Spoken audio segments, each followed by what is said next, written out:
और एक और बड़ी खबर, इजराइल का हिजबुल्लाह पर एक और बड़ा हमला हुआ है। तारे के अल हाउस में हवाई हमला किया गया IDF लड़ाकू विमानों से।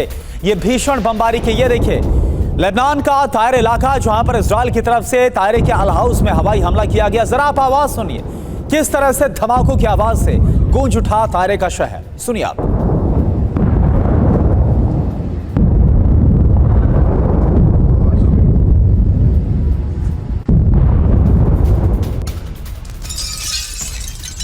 और ईरान पर फिर हमला कर सकता है इजराइल। जी हां, बेंजामिन नेतन्याहू की ईरान को सीधी धमकी।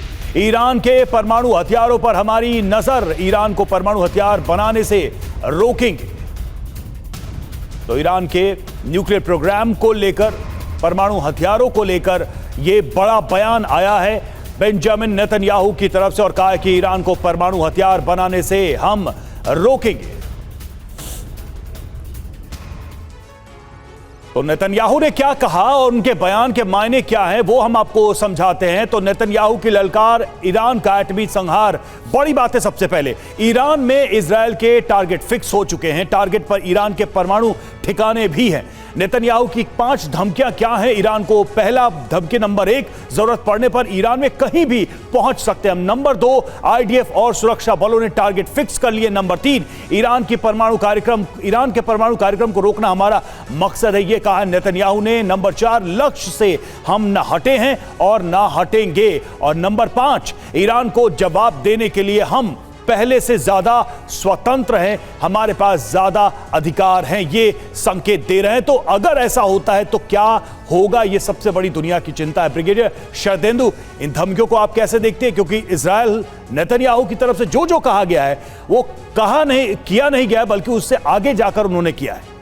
देखिए, इजराइल में जिस तरीके से बयानात आ रहे हैं उसमें अगर ईरान को सब्सटेंशियल डैमेज करना है तो उसका अल्टरनेटिव यही है कि आपको उनके न्यूक्लियर इंस्टॉलेशन को टारगेट करना पड़ेगा। जब तक आप मिलिट्री टारगेट को टारगेट करते हैं या डिफेंस वॉर वेजिंग मशीनरी को हिट करते हैं तो वो फिर से बना ली जाती है, उसकी रिकवरेबिलिटी है। वो अगर बिल्डिंग गिरी तो बन जाएगी, हथियारों का नुकसान पहुँचा तो फिर से प्रोडक्शन हो जाएगा या उनको अपने मदद वाले कंट्री से मंगाया जा सकता है। लेकिन इजराइल का जो अगर वो ईरान को पूरी तरीके से ध्वस्त करना चाहता है तो उसके न्यूक्लियर इंस्टॉलेशन को टारगेट करना पड़ेगा। यही एम अमेरिका का है, यही एम इजराइल का है। जब तक ये नहीं होता है तब तक ईरान पे कोई फर्क पड़ने वाला नहीं है। ईरान भी टाइम टू टाइम इजराइल को धमकी देता है कि आपके 12 टारगेट हमने सुनिश्चित कर रखे हैं, आपको इस बार बहुत बड़ा नुकसान उठाना पड़ेगा। तो आज की डेट में इजराइल और ईरान के बीच में एक तरीके का स्टेटमेंट वॉरफेयर चल रहा है, क्योंकि बहुत बड़ा डैमेज अभी तक ना तो इजराइल ने किया है ना ही ईरान ने किया है।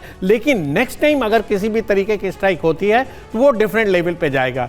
आज की डेट में इजराइल जो है वो वॉर ऑफ अनइक्वल लड़ रहा है, यानी एक तरफ हमास और हिजबुल्ला को तो वो आराम से उनको पीस मील में डिस्ट्रॉय करता चला जा रहा है, क्योंकि उनके पास एयर डिफेंस नहीं है, एरियल वेपन नहीं है, उनके क्रूड मिसाइल उनको वो आराम से ध्वस्त कर देता है। लेकिन जब वो एक कंट्री के अगेंस्ट ऑपरेशन लॉन्च करेगा, ईरान जिसके पास एयर डिफेंस सिस्टम भी है और अनडिक्लेयर्ड न्यूक्लियर पावर भी है, तो उसके क्या रिजल्ट होंगे, इसका एनालिसिस बेंजामिन नेतन्याहू को करना पड़ेगा। ये सिर्फ ईरान तक ही सीमित नहीं रहेगा, उसमें देखिए नॉर्थ कोरिया भी आ सकता है, रशिया भी आ सकता है, चाइना भी आ सकता है। लिहाजा इन सारी चीज़ों को आप ध्यान में रखें। अगर आप उनके न्यूक्लियर इंस्टॉलेशन को हिट करते हैं तो डेफिनेटली मिडिल ईस्ट का जो वॉर है वो डिफरेंट लेवल पे जाएगा। हो सकता है तमाम फेंस सिटर जो आज की डेट में इजराइल के साथ खड़े हैं, मुस्लिम सेंटिमेंट की वजह से ईरान के साथ आ जाए, और ईरान यही चाहता है। जब पूरा मिडिल ईस्ट उनके साथ आ जाएगा तो इजराइल को ख़त्म करने में आसानी होगी। वो अमेरिका से भी मोर्चा ले सकता है और साथ में अमेरिका के जितने मिलिट्री बेसेस हैं उनको भी क्षति पहुंच सकती। तो ओवरऑल वॉर एक डिफरेंट लेवल पे चला जाएगा। हो सकता है ये न्यूक्लियर वॉर में बदल जाए, हो सकता है उसके ज़्यादा प्लेयर आ जाए, हो सकता है ईरान और इजराइल को बहुत बड़ा सब्सटेंशियल लॉस हो। तो आज की डेट में मेरा मानना है कि बिल्कुल राइट सिचुएशन है सीज फायर करने के लिए। नेतन्याहू साहब पूरा विन वाली सिचुएशन में, हमास खत्म है, हिजबुल्लाह की लीडरशिप खत्म है, कम्युनिकेशन खत्म है, और आपने ईरान पे स्ट्राइक करके अपना बदला ले लिया है। इससे ज़्यादा आप अचीव करने की स्थिति में नहीं है। और अमेरिका में इलेक्शन है, अमेरिका भी बिल्कुल शरदेंदु सर, और अगर इससे ज़्यादा किया गया तो फिर पूरा जो मिडिल ईस्ट है वो इस युद्ध की चपेट में आ सकता है, जो आपने बताया एक बहुत बड़ा खतरा सामने नजर आ रहा है। एक और बड़ी खबर का हम रुख कर रहे हैं। दक्षिणी लेबनान में ग्राउंड ऑपरेशन तेज कर दिया गया, हिजबुल्लाह के ठिकानों की तलाश। तेज की जा रही है। इजराइल डिफेंस फोर्स और हिजबुल्लाह के आमने सामने की जो जंग है वो देखी जा रही है।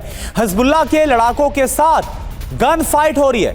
तो आप देखिए दक्षिणी लेबनान जहां पर आईडीएफ का ग्राउंड ऑपरेशन लगातार, जो इजराइल डिफेंस फोर्स के जवान है वो आगे बढ़ रहे हैं और जहां पर वो जा रहे हैं हिजबुल्लाह का गढ़ ये है, वहां पर आमने सामने की जंग हो रही है, गन फाइट भी आमने सामने की हो रही है। जरा आप देखिए तस्वीरें किस तरह से।